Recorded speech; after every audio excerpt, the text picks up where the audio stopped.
Hello everyone, I am Salmoda from the English Literature Department of Pertiwi University. Student number is 2435004. Welcome to the English Phonology learning video. So today I'll be explaining how consonant sounds are produced in English, focusing on two aspects. The first one is place of articulation, and the second is about manner of articulation. Let's start with the first segment. Before we start describing this concept, let's first understand what a consonant is. Consonant is a speech sound produced when the airflow from the lungs is partially or completely blocked by parts of the vocal tract, such as the lips, tongue, teeth, or throat.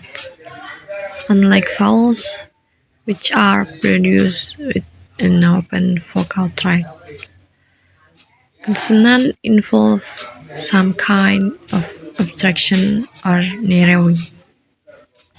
So, what is place of articulation? It refers to where in the vocal tract the airflow is blocked or constricted when producing a consonant. Let's go through the main places of articulation. So the first one is bilabial. Bilabial is when both lips come together. For example, p in pet and p in pet. And the second is labidental. Labidental is when the bottom lips touch the upper teeth. For example, f as in fan and f as in fun, fan. And the third is dental. Dental is the tongue tip touch the upper teeth. For example, the as in thing and the as in this. And the fourth is alveolar. Alveolar is the tongue touch the alveolar ridge behind the upper teeth. For example, the, s, and z.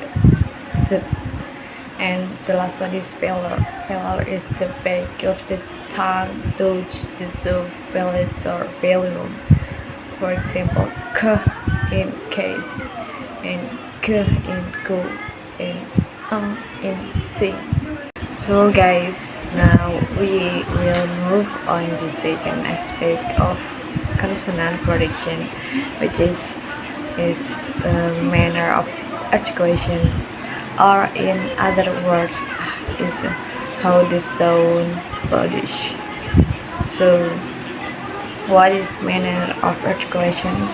Manner of articulations refers to how the airflow is shaped or modified to see passes through the vocal tract. When we produce a consonant sound, let's go through each type. So the first one is plosive or stop sounds.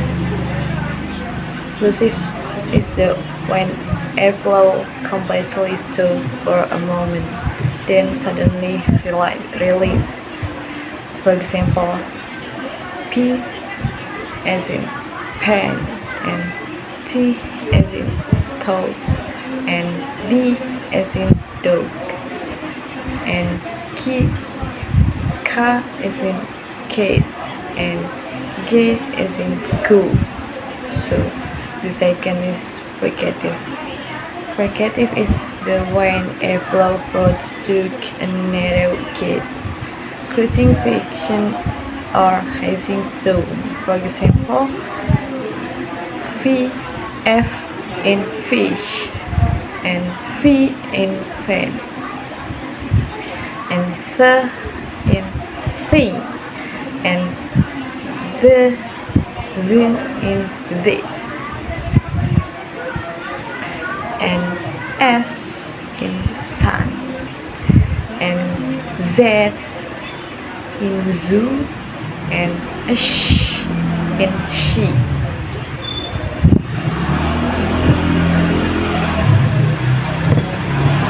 And the third is affricates. Affricates is combination of a plosive and affricative. For example, ch like in child and ch like in charge. And the fourth is nasal. Nasal is air directed out through the nose instead of the mouth. For example, as in main, and as in net, as in sing. So the manner of articulation explains when we combine place, manner, and phrasing. We get a full understanding of how each consonant is produced. So now it's about voicing. Is thus material. So what is voicing? Voicing refers to whether your vocal cord vibrates or not when you pronounce sound. If your vocal cord vibrates, the sound is called voice. And if they don't vibrate, it's called voiceless. So place your hand on your throat, say the sound z, feel that vibration. Now say s. No vibration, right? That's the difference between voice and voiceless sound. And I give you example like in P in pets, it's voiceless. P in pet is voice. Voicing can even change the meaning of words, so it's important to get it right. Some consonants are always voiced, like um, and some are always voiceless, like h. So not all consonants have voiceless pairs. It's helpful to remember which ones do. So voicing is a key feature in English pronunciation. By learning the difference between voice and voiceless sounds, you can speak more clearly and sound more natural. Don't forget to practice. So now is conclusion.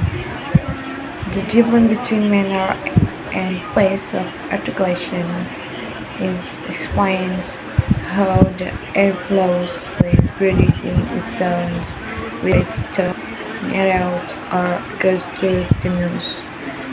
So place of articulation explains where in the mouth or through the sound is made, which part of the mouth is involved in making the sound. So the last conclusion is phasing. Phasing is an essential aspect of English consonants. It tells us whether the vocal cord vibrates when producing a sound. Phase sound like P, D, or Z involve vocal cord vibration, while voiceless sounds like P, T, or S. Many consonants came in voiceless pairs, and learning to distinguish them can improve your pronunciation, help avoid misunderstandings. Remember, feel your throat if it vibrates. It's voice. That's the short explanation about manner and place of articulation. That's the short explanation about manner and place of articulation. I hope this helps you understand how speech sounds are made more clearly and correctly. So guys, thank you for your attention and see you next time.